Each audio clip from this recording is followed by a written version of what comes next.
¿Ya escuchaste hablar de la guerra más temida de todos los tiempos? ¿Y qué me dirías si te dijera que ya hay muchas señales de que está a las puertas o de que incluso ya estamos en medio de ella? En este video voy a revelarte a partir de las fuentes hebreas originales 7 cosas imprescindibles que debes saber para reconocer la guerra de Gog y Magog, y al final del video cómo puedes librarte de ella, o si nos libraremos de ella también como humanidad.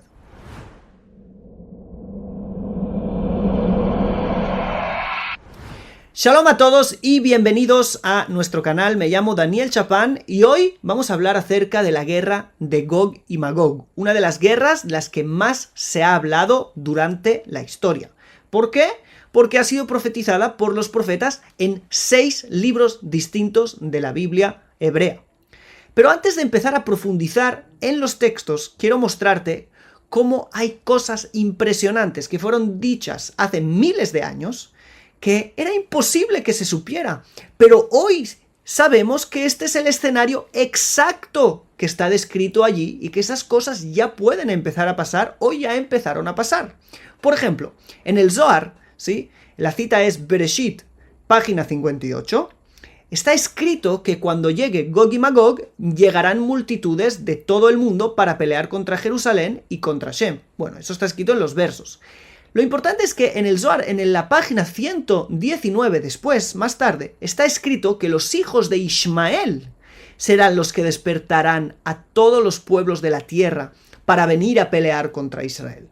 Los hijos de Ismael son, según nuestra tradición, el mundo musulmán, los países musulmanes. Y dice el comentarista Rabbi Moshe Cordovero, que estuvo en Safed hace 5 siglos, que harán paz esos países musulmanes con las naciones, el mundo occidental, y se rebelarán contra Israel. ¿Por qué? Por haber levantado un reino, un estado en Israel. ¿Cómo hace 2000 años se podían saber esas cosas? ¿Cómo hace 5 siglos se podía tener eso tan claro? ¿Sí? Ahora lo vemos claramente.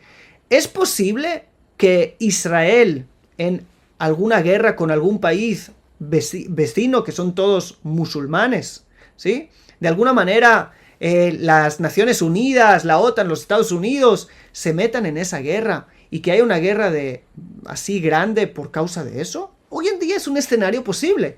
¿Cómo se supo hace tantos años?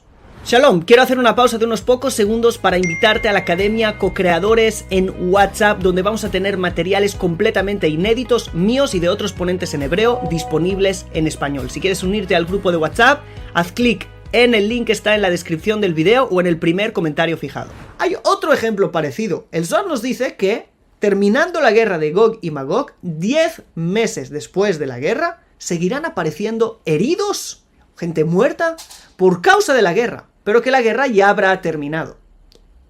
Los comentaristas de épocas antiguas no entendían qué estaba diciendo el Zohar. ¿Qué tiene que ver? ¿Cómo pueden aparecer muertos por la guerra o heridos por la guerra cuando no hay guerra? Hoy en día sabemos que la radiación de una bomba atómica sigue dañando por meses, incluso por años, ¿sí?, después de que eso haya ocurrido. Ya tenemos, por desgracia, nuestro mundo tiene experiencia en eso. Antes de profundizar en los textos, quiero decirte otra cosa importante. Este no es un vídeo para hacer sensacionalismo, eso no es un vídeo para asustar a nadie, ni para infundir el miedo o algo así. No. Déjame decirte mi punto de vista. Primero, en un sentido educativo, es muy importante profundizar en estos textos que vamos a profundizar. Es una guerra de la que 6 libros hablaron de ella.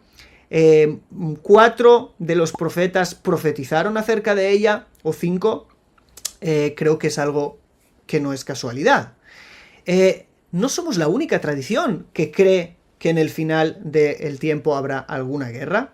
Eso es así en la mayoría de religiones y tradiciones. Y, aparte de eso, creo que las guerras es algo del día a día de esta humanidad, por desgracia. Y tenemos que aspirar a que se terminen las guerras. El hecho de hablar de una última guerra no es algo malo, es algo esperanzador. Guerras hay todo el tiempo, ¿sí? Guerras hay todo el tiempo, guerras hay ahora mismo, mientras estás escuchando este video, hay gente muriendo por causa de guerras. Y han muerto millones y miles de millones de personas por causa de guerras durante la historia. El hablar de una guerra al final de tiempo no es para asustar, es para esperanzar. Hay un final. Esto tiene un final. Va a terminar con una... Ok, va a haber una guerra más. Señores, no es muy difícil predecir eso. Han habido guerras toda la historia, pero lo importante para nosotros es saber que una tiene que ser la última. ¿Ok? Tenemos que saberlo ver de un prisma correcto. Hay que hablar de Gog y Magog, sí, pero se está hablando de Gog y Magog desde prismas muy incorrectos, muy irresponsables. Gente haciendo hoy en día todo tipo de cosas, dejando trabajos, o no haciendo esto, no haciendo lo otro, o construyendo búnkers en sus casas, sí, por causa de que les han dicho, algún líder religioso les ha dicho que Gog y Magog tenía que pasar hace 20 años, y hace 30, y hace 40, y hace ahora, y mañana, o de aquí 10, ¿ok? Tenemos que tomar de esto de una manera responsable. Por eso es importante que sepamos algunos puntos para que no nos engañen más acerca de todas estas cosas y podemos tomar esto de una manera correcta. Y además, lo más importante para mí es cuál es mi punto ante esto, qué yo puedo hacer y, sobre todo, ¿podemos librarnos de esto? ¿Nos han dejado algunas herramientas para librarnos? ¿O es posible evitar esta guerra? También es algo que me interesa muchísimo compartir. Y ahora sí, profundicemos en la guerra en sí. Esta guerra, Gog y Magog, es una guerra que los profetas profetizaron para los tiempos finales. Así dijeron literalmente, tiempos de la redención. Es quizás una de las peores guerras por las que Israel tendrá que pasar durante la historia, y eso ya es decir. ¿Quiénes fueron los profetas que profetizaron acerca de Gog y Magog? El profeta Yeshayahu, Isaías, Yehezkel, Ezequiel, Joel y Zacarías. Aparte de ellos, vemos esta guerra recordada o insinuada en el libro de los Salmos, por ejemplo, en el Salmo 2, y en el libro de Daniel, capítulo 11 y 12 de ese libro. Después de juntar los detalles contados en estos 6 libros de la Biblia, he resumido 7 principios que debes conocer acerca de esta guerra, y en este video te los detallaré uno por uno. El primer punto. La guerra de Gog y Magog sucederá después de que Israel sean redimidos de su exilio. Para el que no lo sabe, el exilio es el hecho de que Israel fueron expulsados de su tierra. Israel era una nación que, como toda nación, tiene una tierra. No hay pueblos nómadas, a no ser que un día los expulsaran de sus lugares. Entonces, Israel, sí, los judíos, vivíamos en Judea, la tierra de Israel, hasta que nos echaron de aquí. Entonces, el exilio ha durado mucho. Y sigue durando como mínimo parcialmente. En el año 48 fundamos el Estado de Israel, pero aún la mayoría de Israel se encuentra fuera de su tierra. Sí, la mayoría de judíos viven fuera de Israel. Estamos muy muy cerca del cumplimiento de que la mayoría de Israel esté en su tierra, y podremos decir que Israel formalmente haya vuelto a su tierra por completo. Ahora es solamente el principio de esta redención del exilio. Pero vamos a leer los textos que nos dicen lo que acabo de decir. En el libro de Ezequiel, capítulo 38, del 8 al 11. Allí el profeta Yehezkel se está, de alguna manera, dirigiendo a Gog y Magog y les dice así: de aquí a muchos días serás visitado. Al cabo de años vendrás a la tierra salvada de la espada, recogida de muchos pueblos, a los montes de Israel, que siempre fueron una desolación, mas fue sacada de las naciones. Israel fue sacada de entre las naciones. Dice, y todos ellos morarán confiadamente. Dice el verso 9, subirás tú y vendrás como tempestad, como nublado para cubrir la tierra. Serás tú y todas tus tropas y muchos pueblos contigo. Y dirás, subiré contra una tierra indefensa, iré contra gentes tranquilas, que habitan confiadamente. Todas ellas habitan sin muros y no tienen cerrojos ni puertas. Es decir, Israel estará ya en su tierra y viviendo confiadamente. En el libro de Joel, capítulo 4, versos 1 y 2, también está escrito algo muy parecido, donde dice, porque he aquí que en aquellos días y en aquel tiempo, en que haré volver la cautividad, sí, el exilio de Yehudá, de Judá y de Jerusalén.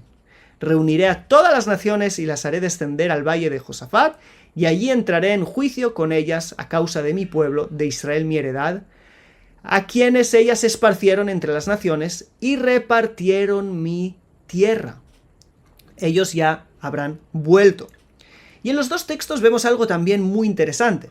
Parece ser que la guerra ocurrirá en un momento que Israel parecería estar en su mejor momento, el más calmado, donde ya ha dejado atrás los conflictos del exilio. Sin embargo, Dios traerá esta guerra.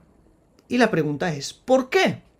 Algunos comentaristas dicen que es justamente cuando Israel está morando confiadamente que esto debe ocurrir, pues el objetivo de esta guerra es juzgar a las naciones que hayan hecho sufrir a Israel durante tantos años de exilio y pagarles ante sus ojos todo lo que les hayan hecho.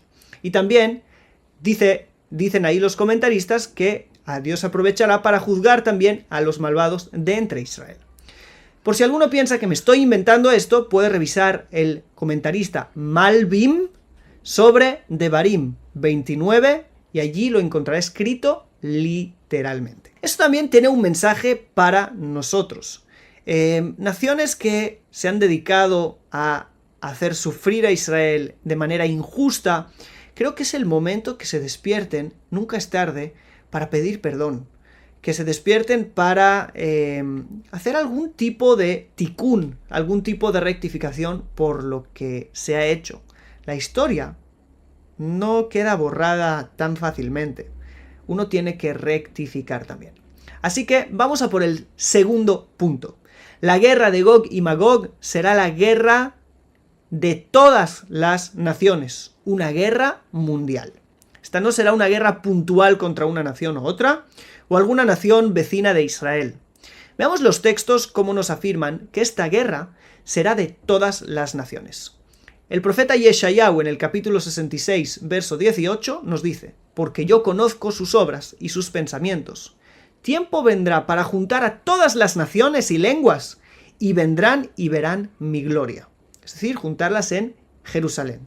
Según los comentaristas, esta venida de todas las naciones a Jerusalén no es como la venida de las personas buenas que vienen a nuestros viajes de experiencia co-creadores, por ejemplo, que venimos todos a Jerusalén y disfrutamos, ¿sí?, de la luz divina a otro nivel. No, se está hablando de otra cosa allí, sino que se corresponde con la venida de todas las naciones escrita en Zacarías 14, 2, donde está escrito: porque yo reuniré a todas las naciones para combatir contra Jerusalén.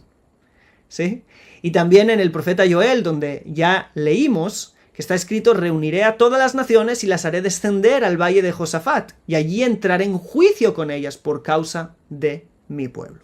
Obviamente que ustedes no tienen parte en eso. También vemos algo muy parecido en el profeta Yehezkel, en el profeta Ezequiel, donde nos dice que muchas multitudes vendrán a Jerusalén, ahí en el capítulo 38 donde vimos, y dice allí: muchos pueblos contigo, van a venir muchos pueblos contigo, sí, lo hemos leído antes también. Cómo no, también en el Salmo 2, donde empieza: ¿por qué se amontonaron las naciones y los pueblos tendrán pensamientos vanos? Salmo 2 está hablando de la guerra de Gog y Magog. Por cierto, algo muy interesante. En el capítulo 10 del libro de Bereshit, del libro del Génesis, se divide a toda la humanidad en 70 naciones. Pues fíjense bien en algo. La palabra Gog u Magog en hebreo tiene valor numérico 70. Igual que el valor de todas las naciones. Justo para eso. Para decir que esta será una guerra mundial donde tendrán parte de alguna manera o de otra todas las naciones. ¿Qué podemos aprender de este segundo punto? Tenemos que aprender que quizás a nivel político vale la pena frenar estas cosas, rectificar estas cosas, no yendo siempre de manera obsesiva en contra de Israel. No apoyar a medios que van de manera obsesiva en contra de Israel, ¿sí? No apoyar todas esas cosas de antisemitismo disfrazado de antisionismo que vivimos en nuestros tiempos. Tercer punto. Israel no vencerá esta guerra de manera natural. Imposible. Si acabamos de decir en el segundo punto que todas las naciones estarán en esta guerra en contra de una pequeña nación que es Israel, no puede ser que la victoria sea natural, solo sobrenatural. Israel contra todas las naciones y que los profetas nos dijeron que habrá una gran victoria para Israel, eso no puede ser. Todos los profetas hablaron de una intervención divina. Por ejemplo, en el libro de Zacarías capítulo 14 versos 2 y 3 se nos dice: y yo reuniré a todas las naciones en batalla contra Jerusalén y será tomada la ciudad. Serán saqueadas las casas y violadas las mujeres, la mitad de la ciudad será desterrada, pero el resto del pueblo no será cortado de la ciudad. Y dice, entonces saldrá el Eterno y peleará contra aquellas naciones, como cuando él peleó el día de la batalla. Es decir, habrá una intervención divina. También el profeta Joel 4:15 dice, y el Eterno les protegerá, será fortaleza para los hijos de Israel. Cuarto punto, las naciones terminarán peleando la una contra la otra. Y quizás de eso tenga que ver la intervención divina. En el capítulo 38 del libro de Yehezkel, en el verso 21, está escrito, la espada de uno contra su hermano será. En Zacarías 14:13 dice lo mismo. Sucederá aquel día que habrá entre ellos un gran pánico del Señor, y cada uno agarrará la mano de su prójimo y levantará su mano contra la mano de su prójimo. Así que vemos también el mismo escenario allí. Quinto punto. Esta será una guerra ideológica también, no solamente una guerra militar. Todo el mundo participará, pero se participará desde el punto de vista ideológico. Así escribe el Rav Abraham Yitzhak HaKohen Kook, uno de los más grandes cabalistas de la generación pasada, en su libro En Hayá, donde dice que la guerra de Gog y Magog, según está escrito en el Salmo 2, ¿sí?, se despertarán todos los pueblos para ir contra la luz de Israel y sus principios. No solamente en contra de Israel, sino contra su luz y sus principios, ¿sí? Que el fundamento de todos esos principios es el conocimiento de Dios, que arraigaron Israel al mundo y iluminaron el mundo entero con esa luz. Por eso dice ahí el Salmo 2, que irán en contra de Hashem, en contra del Eterno y de su Mesías, ¿sí? Meshijó. Entonces, ¿qué quiere decir? Quiere decir que, de alguna manera, las naciones irán en contra de Israel, no solamente porque militarmente hayan hecho algo que no les haya gustado, sino que Israel, de alguna manera, representará principios que la humanidad rechazará. Ahora fíjense bien en algo muy interesante. El Rav Kook allí dice, qué difícil pensar después de que ya la idea del conocimiento divino ya está en el corazón de todos los pueblos. Todos creen, la mayoría del mundo es monoteísta, creen en Dios, los principios morales, sí, del valor de la vida y de muchas otras cosas que nacen de alguna manera u otra, sí, de los principios bíblicos, del Tanaj, ya están en el corazón de la mayoría y de los sabios de los pueblos. ¿Cómo puede ser, dice él, que de un momento para el otro todo se gire, que necesitemos la salvación de Dios, ¿sí?, para que nos libre de personas que van a querer venir en contra de eso, como está escrito allí? Entonces, para él era algo extraño. Pero pensémoslo bien. ¿Qué movimientos? Fijaros bien en eso, porque es muy fuerte. ¿Qué movimientos están completamente en contra de todo principio moral, ¿sí?, bíblico, llamando a eso algo retrógrada, heteropatriarcado o todo tipo de palabras parecidas? Y justamente se liga muy bien con lo dicho antes. Porque todos esos movimientos, por algún motivo X, son ultra, hiper a favor de los enemigos de Israel, ¿sí? Y perdona que lo diga, del mundo musulmán, por algún motivo u otro que es bastante incomprensible, pero no importa, es un hecho. Así que fíjense bien que este es un punto que toca a cada uno de nosotros. ¿En qué lugar vamos a estar? ¿En el lugar que se dedica a derribar los principios que han sido arraigados por tanto tiempo, ¿sí?, del conocimiento divino, o el lugar que intenta desarraigarlos? ¿Okay? Eso también es parte de la batalla de Gog y Magog, nos dice el Rav Kook. Sexto punto. El final de la guerra dará lugar a una revelación divina en todo el mundo como nunca antes. Está escrito en el libro de Ezequiel, capítulo 39. Lo siguiente. Verso 21. Y puso mi gloria en las naciones, y verán todas las naciones los juicios que hice y mi mano que puse sobre ellos. Es decir, bien, parece que yo estoy diciendo que todas las naciones van a ir y estoy hablando mal de las naciones. No, habrá parte de las naciones que van a ir en contra y el resto de las naciones podrán ver la gloria divina. La pregunta es qué parte van a tomar cada uno entre las naciones. Y en el libro de Zacarías, culmina con el famoso verso que llena a todos de esperanza. En el mismo capítulo que habla de Gog y Magog, termina diciendo, y será el Eterno Rey sobre toda la tierra. En ese día el Eterno será uno y su nombre uno. Lo tan esperado, la revelación verdadera del Creador, la conciencia de unidad en la humanidad. Parece ser que esa guerra nos dejará a todos entender algo muy, pero que muy importante. También a nivel moral, también a nivel humano, pero también a nivel espiritual. Porque la revelación divina en ese tiempo será tan grande que se quedará grabada después también en las naciones. Y todo el mundo, tanto las naciones como Israel, conoceremos lo que hoy en día ya estamos proclamando, que el Eterno es uno. No en el sentido teológico del término solamente, sino en el sentido de que el Eterno es único.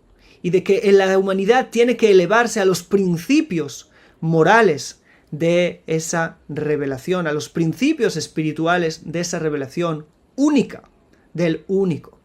Séptimo punto, que es muy impresionante.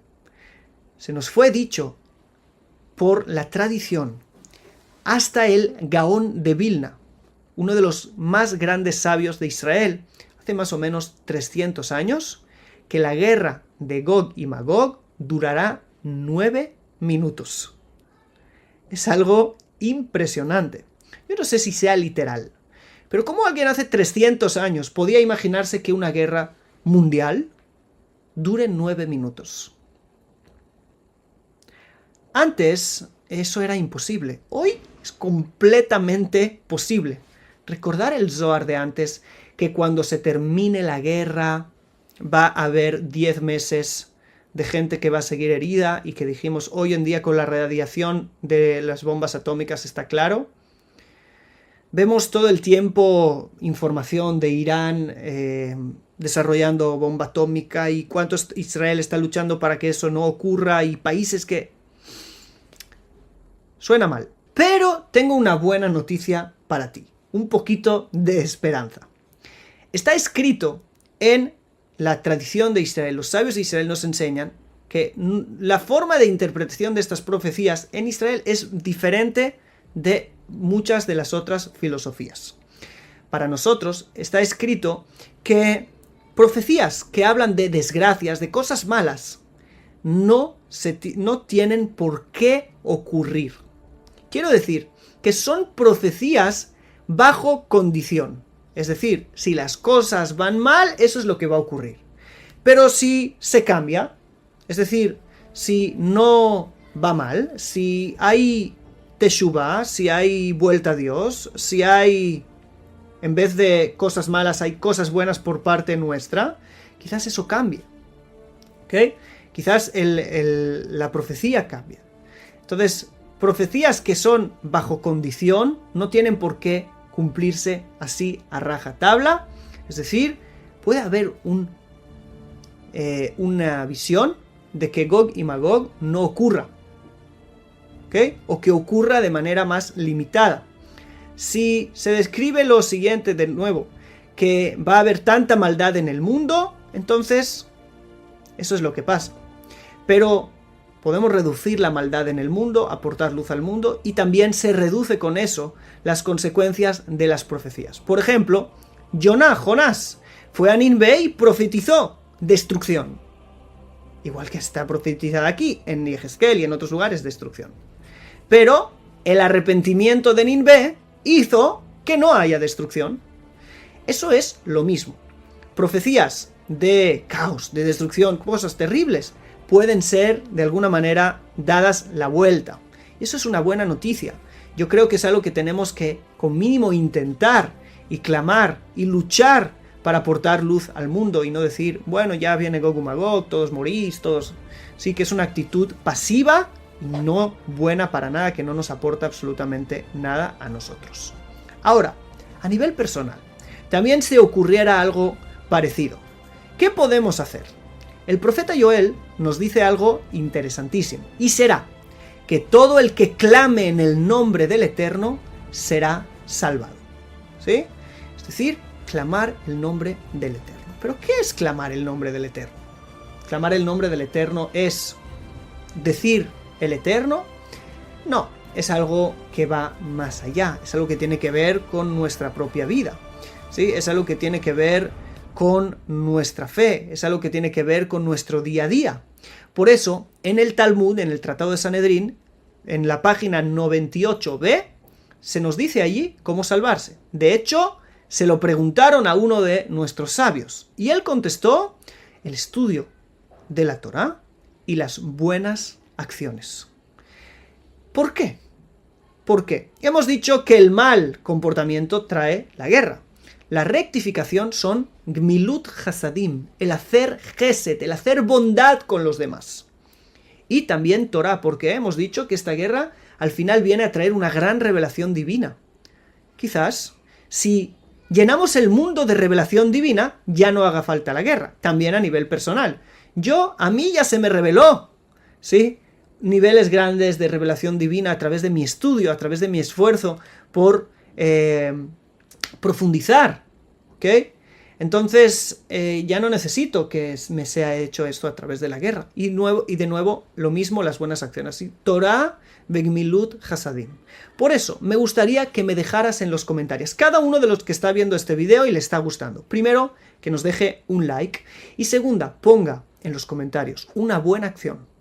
Una buena acción que va a hacer en motivo de haber visto este vídeo para convertir este mundo en un mundo mejor, que no necesite pasar por cosas tan terribles. Y como mínimo, si es así, nos acostumbremos a que nosotros podemos ser liberados de todo mal a través de la profundización, la elevación de la conciencia, en el conocimiento divino a través de la Torá y las buenas acciones con los demás, el amor al prójimo y el dar de nosotros mismos para otros.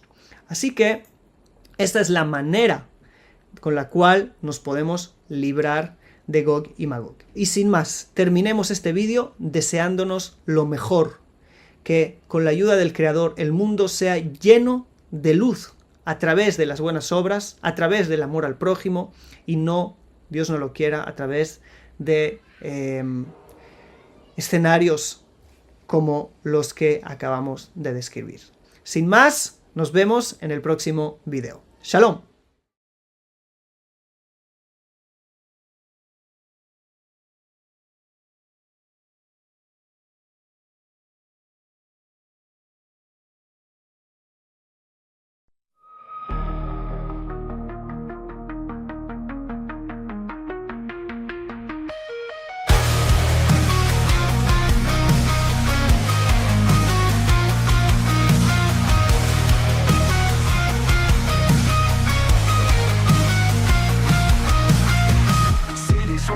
Mechanical shadow, the meat on whisper secrets don't follow.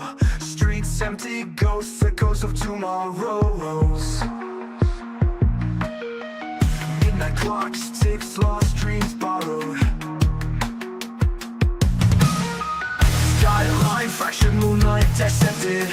Cold reflections, memories neglected. Voices calling from digital ocean. Darkness creeping, unnatural motion. Echoes in the void, lost and destroyed.